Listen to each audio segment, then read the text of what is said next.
Assalamualaikum warahmatullahi wabarakatuh.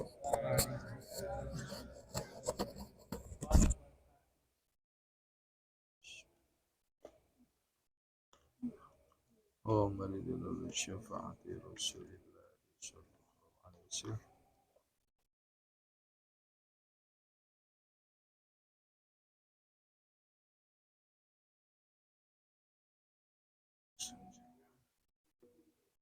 Al-Fatihah.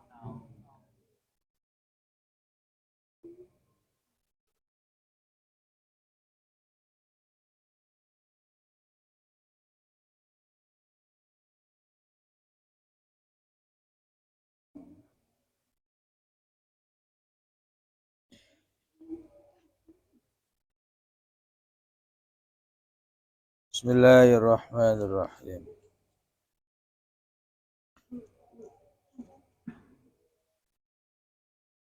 Bismillahirrahmanirrahim. Qala al-mu'allifu rahimahullahu ta'ala.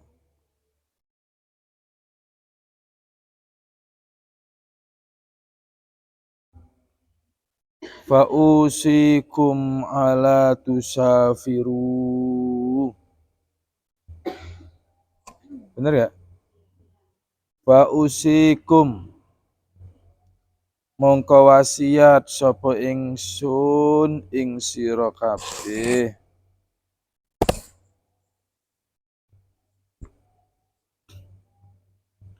Wasiat ingsun ing sira kabeh. Ala tusafiru.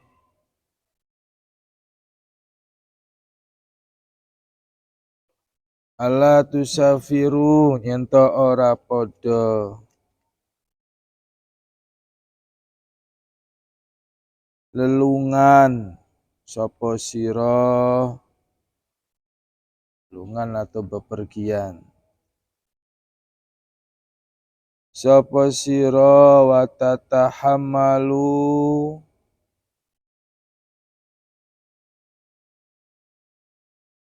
lan ora nanggung sapa sira, ora padha nanggung sapa sira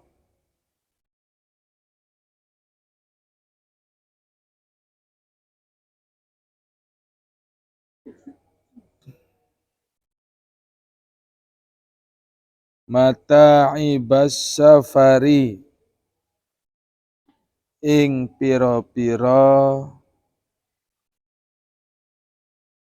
payahe atau pegele lelungan.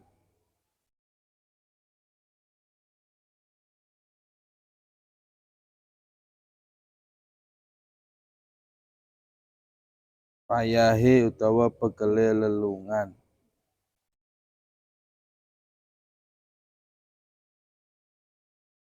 Wa masyaqqahu lan rekasane as-safar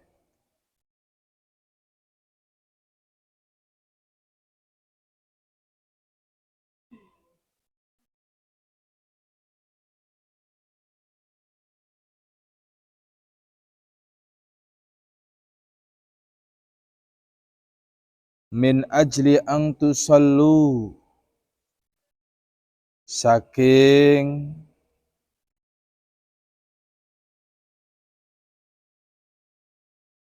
arahe yen to padha salat sapa sira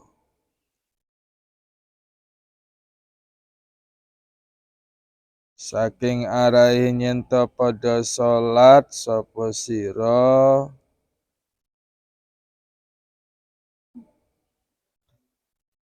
bi masjidin ing dalem masjid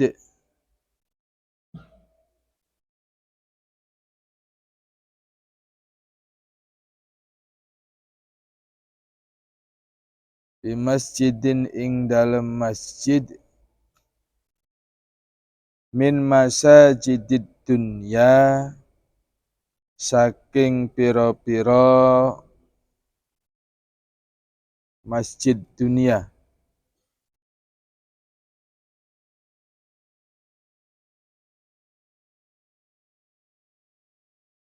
fahimina hale pira-pira wong kang padha faham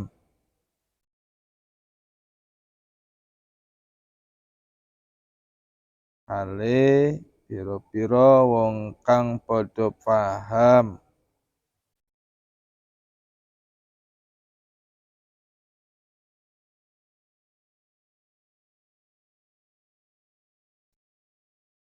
annalahu ing sak temene annalahu ing sak temene atau sementak setuhune kadwe masjid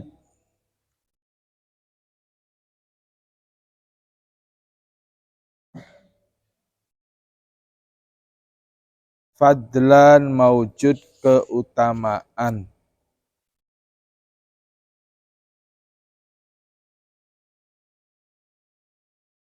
fadlan maujud keutamaan ala ghairihi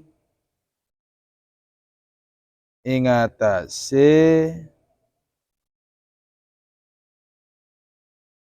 sakliyane masjid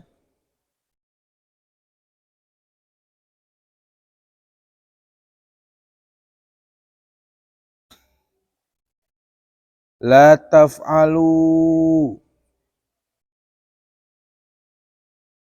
aja padha agawe sapa sira aja padha nglakoni sapa sira sama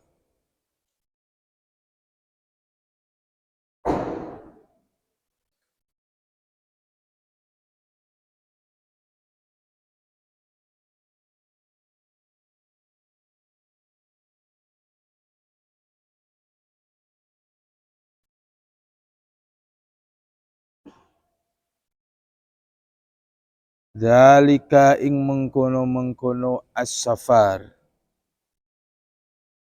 zalika ing mengkono-mengkono as-safar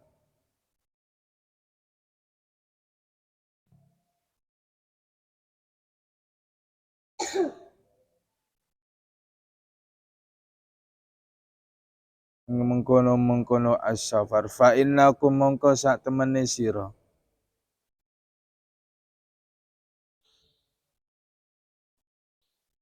fa innakum mongko sak temene sira iku tatbauna arep padha payah sapa sira iku tatbauna arep padha payah sapa sira fi safarikum ing dalem lelungan sira dalam perjalanan sira ing dalem lelungan sira bila faidatin kelawan tanpa faedah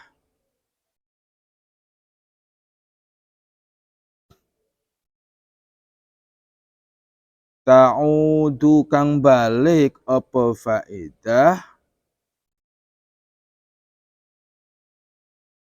alaikum ing atase sira kabeh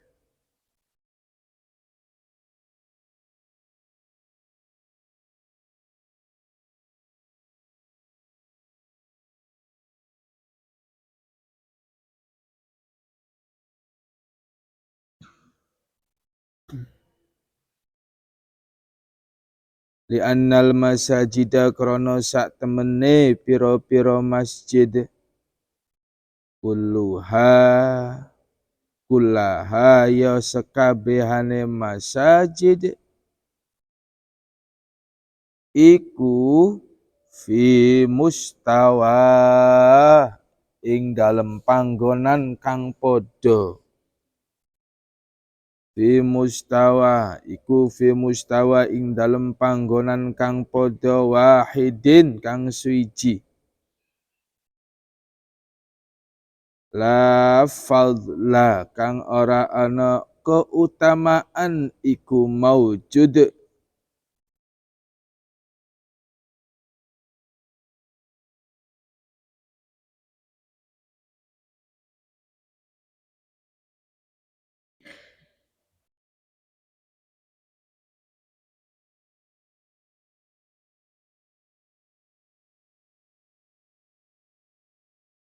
Li ba'diha kaduwe sebagiane al masajida. Ala ba'din ing atase sebagian liyane. Ala ba'din ing atase sebagian liyane lakin la tafhamu. Tetapine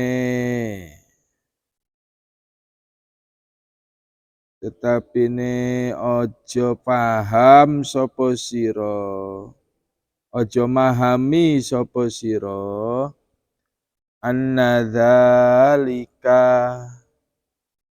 ing sak temene mengkono-mengkono masajid iku ala umumihi ing atase umume dzalik iku ala umumihi ing atase umume dzalik.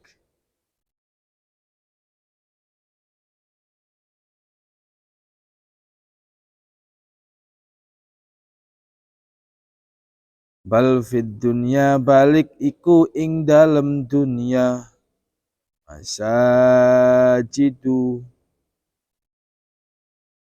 Bal fid dunya balik iku ing dalem dunya masajidu tawi pira-pira masjid salasatun kang telu. Laha iku tetep kaduwe salasatun maizatun utawi beda atau beda. Maizatun utawi beda. Ala ghairiha ing atase sakliyane salasatun. Atase sakliyane salasatun minal masajidi saking pira-pira masjid.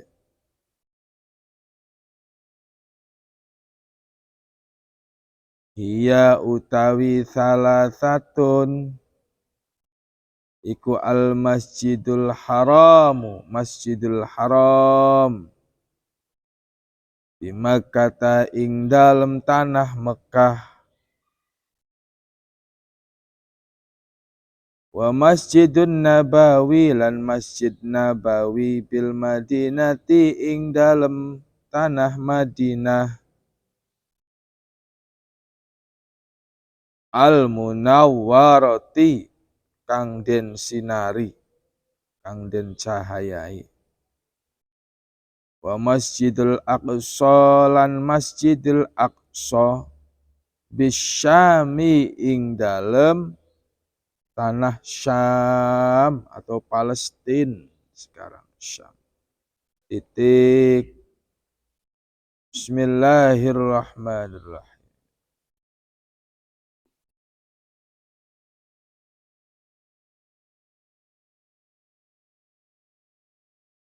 Bismillahirrahmanirrahim. Fa usikum alla tusafiru wa tatahammalu mata iribas safar mau masa. Kata pengarang kitab, aku berwasiat kepada kalian, awala tusafiru, jangan kamu bepergian, wa tatahammalu mata'iqbas safar, dan janganlah kamu menanggung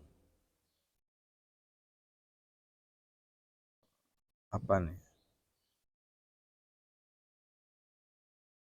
Payahnya atau letihnya perjalanan wa masaqatu min ajlil, dan susahnya bepergian atau perjalanan hanya untuk melakukan sholat di masjid dari masjid di dunia. Fahimina, pahamilah itu semua. Hai orang-orang yang paham.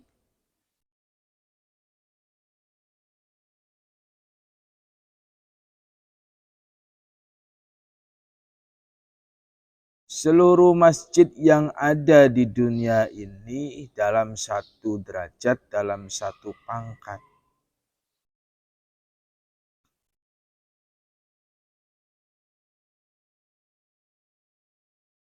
Jangan kamu bikin capek dirimu sendiri. Hanya karena ingin pahala, hanya karena ingin fadilah, keutamaan. Kamu bepergian mengelilingi masjid-masjid. Nah, beliau ini agak nyindir orang-orang, kan ada kan? Orang-orang yang suka jalan-jalan ke masjid tuh. Yang bawa kompor. Ya. Bawa baju. Mereka dapat hanya susah capek saja. Para orang-orang jahula. Jahula itu ya orang yang biasa bepergian jauh lah. Oh, jauh lah.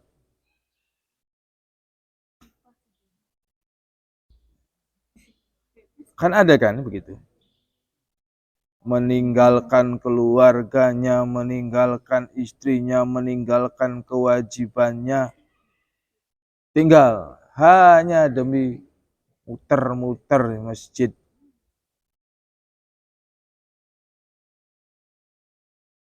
Hanya ingin karena melaksanakan sholat di masjid.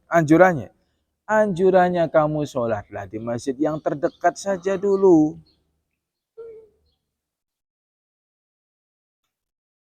Tidak ada yang kamu dapatkan masjid itu sama. Kecuali kalau 3 masjid ini kamu harus ke sana dengan susah payah, ada imbalan. Apa imbalannya? Loh, imbalan pahalanya lebih banyak 1 rakaat sama seperti 1000. Masjid-masjid biasa ini jangan diistimewakan banget gitu loh. Maksudnya begitu. Ada orang-orang yang suka keliling-keliling masjid itu loh. Tahu nggak sih? Nah, ada orang begitu. Dalam artian pengarang kitab ini memberikan pemahaman kepada kamu. Santri itu jangan mudah terkecoh dengan fadilah, dengan keutamaan. Ada doa ini, fadilahnya begini, semangat dibaca. Ada doa itu, fadilahnya semangat hanya karena melihat fadilah. Fadilahnya sholat di masjid begini, akhirnya seluruh masjid dikelilingin untuk dia melakukan sholat. Sudah. Masjid terdekat saja dulu dimakmurkan, diramaikan dulu. Sholat Jumat saja itu anjurannya kan di desa. Di desanya masing-masing. anjurannya loh. Jadi secara fikih, santri-santri yang bukan penduduk asli sini, sebenarnya sholat Jumatnya sah, tapi tidak bisa mengesahkan sholat Jumat. Karena syaratnya sholat Jumat harus 40 penduduk asli. Ini menurut Fathul Qorib. Beda lagi nanti ada pembahasan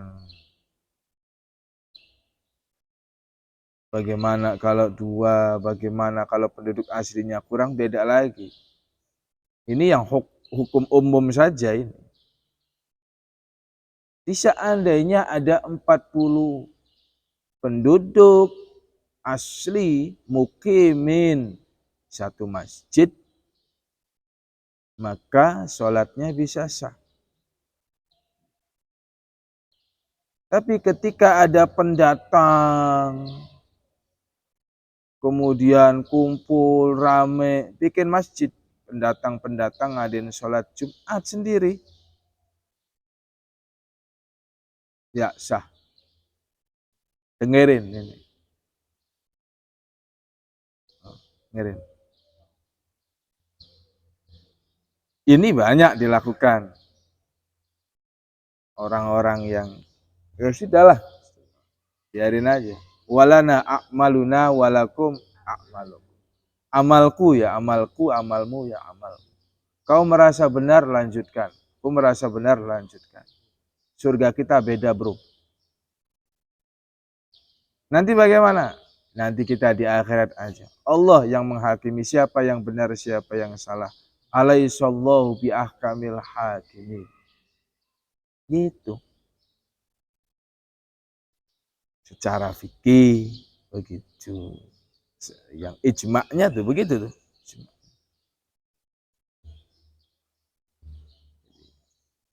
Ya itu sekarang tuh begitu.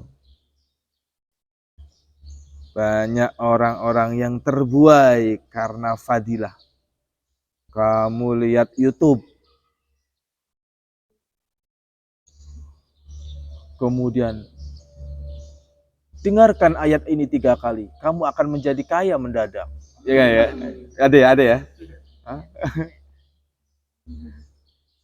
Dengarkan sholawat ini, rizkimu tidak akan surut, akan bertambah setiap harinya tuh. Tapi sebelum menyaksikan video ini, subscribe terlebih dahulu ya. Diputar. Sallallahu ala Muhammad. Yang nge-share orang miskin. Nge-share-nya sholawat biar cepat kaya. Kalau kamu percaya,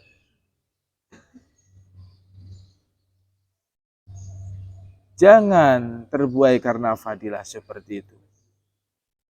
Oke, hei, jangan buai. Ibadah ya apapun yang kamu lakukan, niatkan lillahi ta'ala, akan mendapatkan seluruh fadilahnya. Itu tuh. Karena fadilah. Orang-orang yang biasa terbuai karena fadilah sebuah doa atau sebuah dzikir, biasanya itu agak menyepelehkan kemudian. Efek sampingnya menyepelehkan perkara wajib. Kemudian kalau hajatnya tidak terkabul, dia menyalahkan doa itu. Saya sudah baca sholawat ini tiap pagi 1000. Kok nggak ada uang-uang mendadak, ini doa. Loh kan nyalain sholawatnya akhirnya.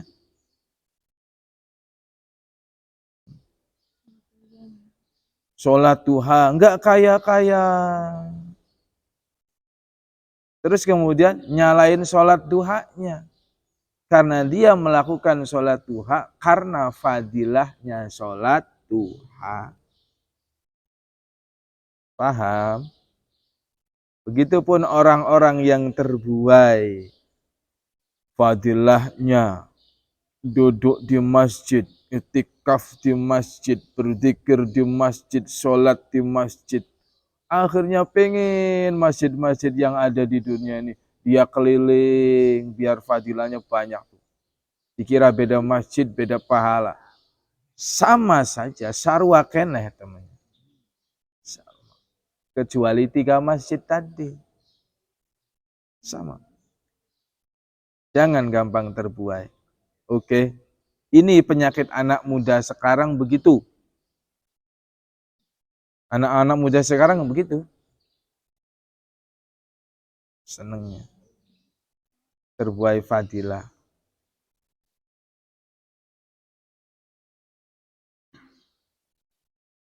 Dalam ajaran Ahlussunnah wal Jamaah, khususnya di pesantren-pesantren Ahlussunnah, pesantren-pesantren salaf, bukan salafi, salaf. Ada salafi, ada salaf. Ada salep. Salaf, salaf, salep. Salaf itu tradisi di pondok-pondok pesantren salaf.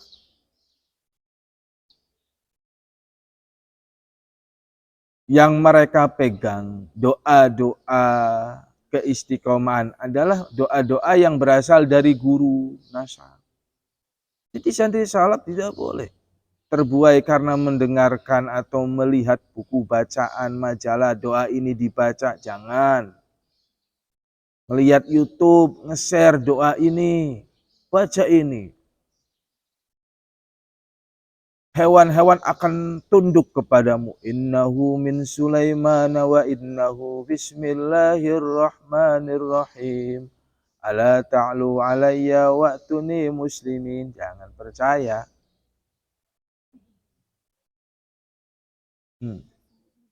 Asrarnya, barokahnya tidak ada. Ilmu itu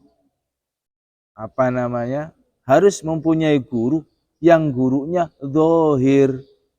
Lo ini ngajinya cuma streaming. Setiap hari dia mengikuti. Kemudian muncul doa-doa dia diamalkan. Lo berarti kan gurumu ada di YouTube. YouTube itu sosial media. Sosial media itu alam gaib. Bener kan? Gaib apa nyata? Gaib. Kok stream? Ada ustadz ceramah mubalek, baca doa ini. Nanti kamu akan kalau live jangan. Kalau dalam tradisi Ahlussunnah, kamu pengen dapat barokahnya, datangi orang yang punya doa itu, minta keberkahannya. Nanti dapat. Caranya begitu. Nggak ada guru gaib.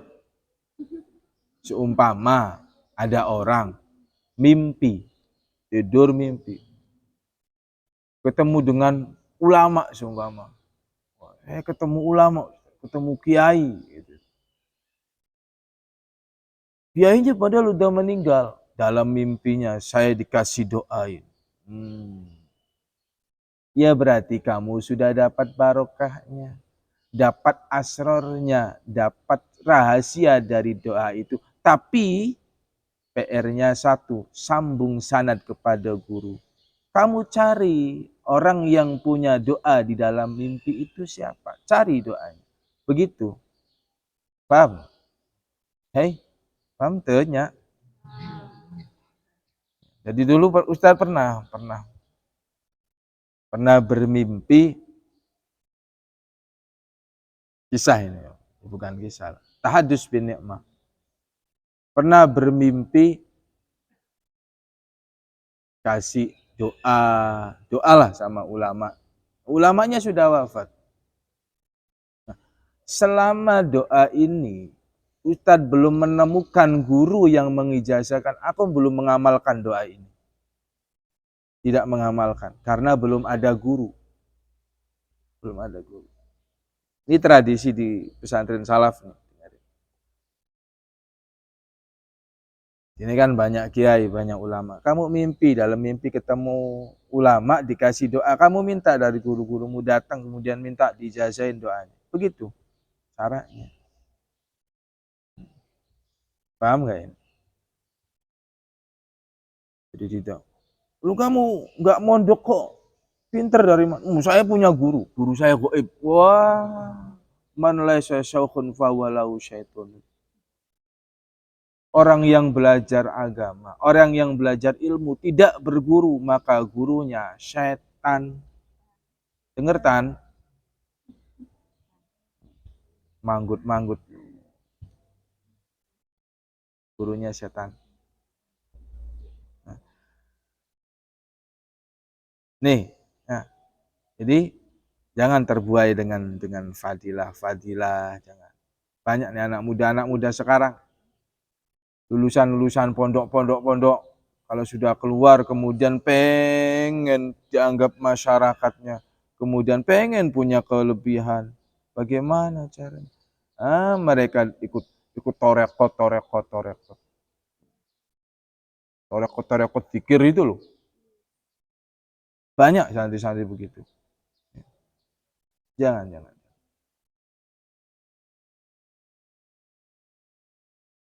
Nggak usah begitu. Orang-orang torekot kan kalau dikiran kan panjang. Torekot itu loh. La ilaha illallah, la ilaha illallah, illallah. Ada yang la ilaha hu. Ada begitu. Ya kan?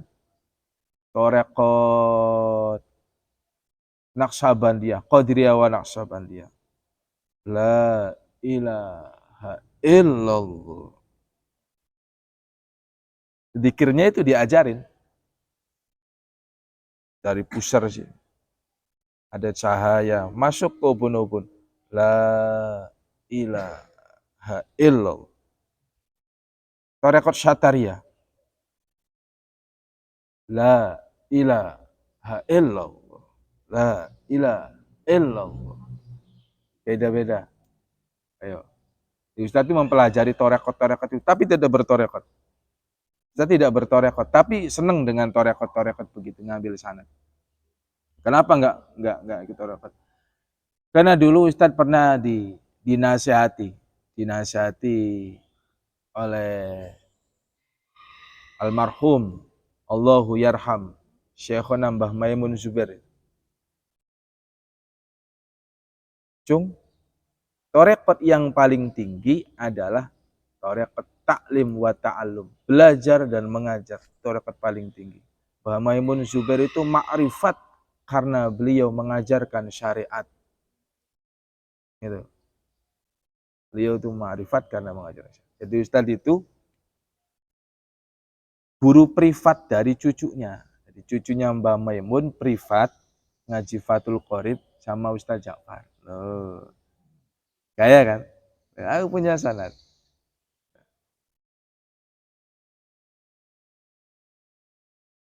Dulu begitu.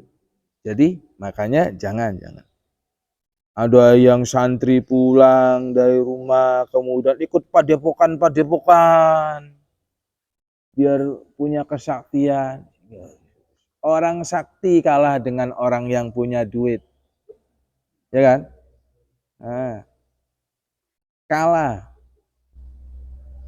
Orang pinter aja kalah dengan orang duit. Orang berilmu ini bisa diatur sama yang punya duit.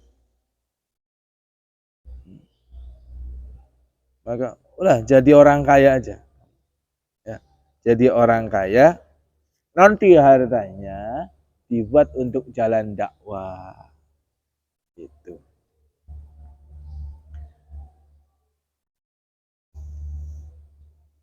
Antusallu bi masjidin min masajid dunya fahimina hale wong kang padha paham kabeh.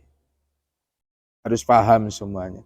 Annalahu fadlan ala ghairihi la taf'alu dalik.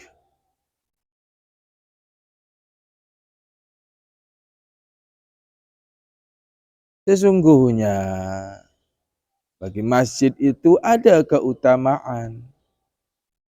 Ala ghairi la taf'alu. Tapi kamu jangan melakukan perjalanan hanya untuk mendapatkan fadilah. Fa innakum tatba'una. Kamu hanya akan merasakan payah, lelah, letih, lunglai. Apalagi itu? Fis safarikum, dalam perjalananmu. Kalau kamu ingin pergi ke masjid karena hanya terdorong fadilahnya masjid atau fadilahnya sholat di masjid, kamu hanya akan mendapatkan kepayahan di safarikum, dalam perjalananmu, bila faidatin, tanpa adanya faidah, ta'udu alaikum, yang kembali kepadamu sendiri. Oh, ingat itu. Jadi beliau ini mengajarkan supaya kita itu jadi orang yang berakal. Jadi orang yang berakal sekaligus orang yang berilmu. Berilmu supaya tidak gampang terperosok. Orang alim itu selalu berpikir dalam setiap langkah, tidak mudah terpengaruh. Kamu kalau jadi santri alim, ya nggak terpengaruh dengan temanmu yang tidak mondok. Walaupun sekolah bareng dengan yang bukan masyarakat, kamu alim tidak terpengaruh. Biarin saja. Sekolah-sekolah yang tidak terpengaruh.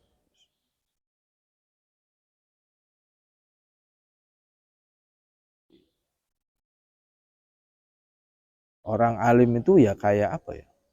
Ya kayak ikan. Ikan itu walaupun hidupnya di laut yang asin, nggak ikut asin. Gitu. Jadi punya prinsip tersendiri orang alim itu. Apa cirinya orang alim? Lil alim salah satu alamatin. Ada 3 ciri-ciri dari orang alim. Yang pertama, sidqul kalam.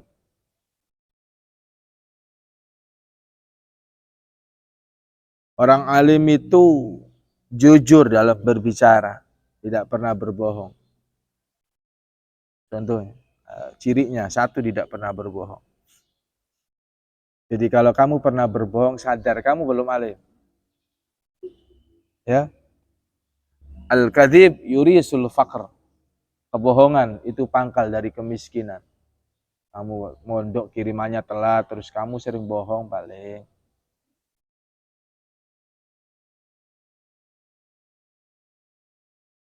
Pedagang kok nggak sukses. Kamu paling bohong jualannya. Ya. Nambahin timbangan, ngurangin ukuran. Ya jadi nggak sukses-sukses. Cobalah kamu belajar jadi orang alim. Jualanmu itu kira-kira yang jujur. Ini Rasulullah kalau jualan begini. Kalau kamu niru, top itu. Rasulullah ketika belajar dagang dengan Siti Khadijah. Belajar dagang. Jualan kain di negeri Syam, Palestina itu. Siti Khadijah, seumpama dari Siti Khadijah ini harganya 90.000. Itu. Silakan kamu boleh ngambil berapa, kan begitu ya. Nanti kan biasa yang jualannya ada yang jual 95, ada yang jual 100.000 karena dari sananya 9. Tapi Rasulullah tidak. Muhammad berapa ini? Dari sana 90.000. Mau ngasih untung sama saya silakan, enggak juga enggak apa-apa. Rasulullah, jujur kan? Ayo. Dari sana ya 9. Dari bos saya 90.000. Ini kadang orang jualan bohong. Oh enggak bisa yang segitu aja, yang di sana aja dapatnya. Tapi kan di sana itu lebih murah. Ya udah di sana aja, marah dia. Sana aja belinya, jangan ke sini. Rasulullah kalau jualan nggak begitu. Jujur. Jujur kacang hijau. Oh, ngantuk. Wajtinabul haram. Kemudian orang yang alim itu nomor 2 menjauhi perkara yang haram. Orang alim. Ya urusan perut ini orang alim tuh. Tadi urusan lisan, urusan hati. Sekarang perut. Jauhan perkara yang haram, wajtinabul haram. Perutnya orang alim, perutnya orang yang beriman selektif. Tidak semua dimakan. Tidak semua dimakan. Itu sih.